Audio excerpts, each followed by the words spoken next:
एक गांव में एक आलसी आदमी रहता था।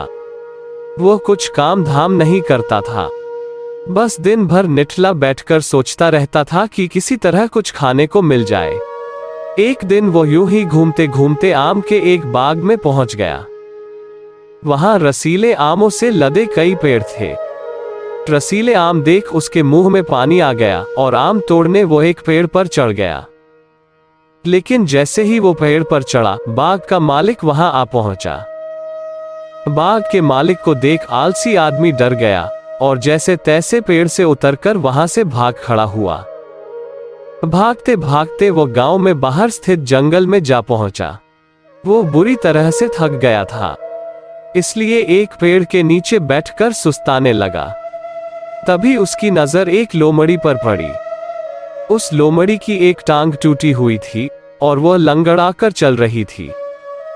लोमड़ी को देख आलसी आदमी सोचने लगा कि ऐसी हालत में भी इस जंगली जानवरों से भरे जंगल में ये लोमड़ी बच कैसे गई?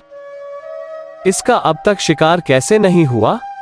जिज्ञासा में वो एक पेड़ पर चढ़ गया और वहां बैठकर देखने लगा कि अब इस लोमड़ी के साथ आगे क्या होगा।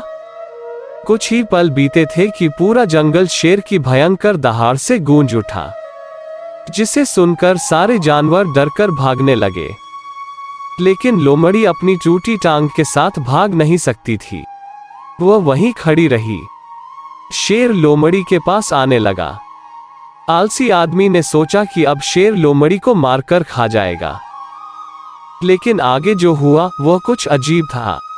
शेर लोमड़ी के पास पहुंचकर खड़ा हो गया। उसके मुंह में मांस का एक टुकड़ा था, जिसे उसने लोमड़ी के सामने गिरा दिया। लोमड़ी इत्मीनान से मांस के उस टुकड़े को खाने लगी। थोड़ी देर बाद शेर वहां से चला गया। यह घटना देख आलसी आदमी सोचने लगा कि भगवान सच में हर जगह है। उसने धरती के समस्त प्राणियों के लिए, चाहे वह जानवर हो या इंसान, खाने पीने का प्रबंध कर रखा है। वह अपने घर लौट आया।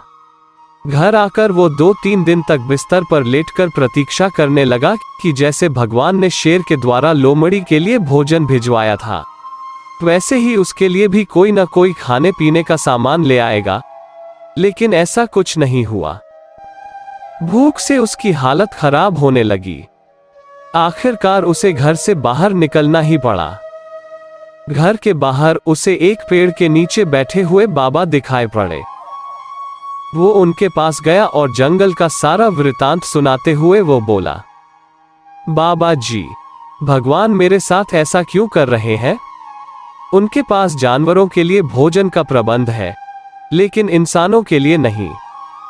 बाबा जी ने उत्तर दिया, बेटा, ऐसी बात नहीं है। भगवान के पास सारे प्रबंध है, दूसरों की तरह तुम्हारे लिए भी। लेकिन बात यह है कि वे तुम्हें लोमड़ी नहीं, शेर बनाना चाहते हैं। दोस्तों, हम सबके भीतर क्षमताओं का असीम भंडार है, बस अपनी अज्ञानतावश हम उन्हें पहचान नहीं पाते और स्वयं को कमतर समझकर दूसरों की सहायता की प्रतीक्षा करते रहते हैं। स्वयं की क्षमता पहचानिए, दूसरों की सहायता की प्रतीक्षा मत करिए। इतने सक्षम बनिए कि आप दूसरों की सहायता कर सकें। कहानी अगर पसंद आ रही है तो इस चैनल को प्लीज सब्सक्राइब करें और इस वीडियो को लाइक करें। धन्यवाद।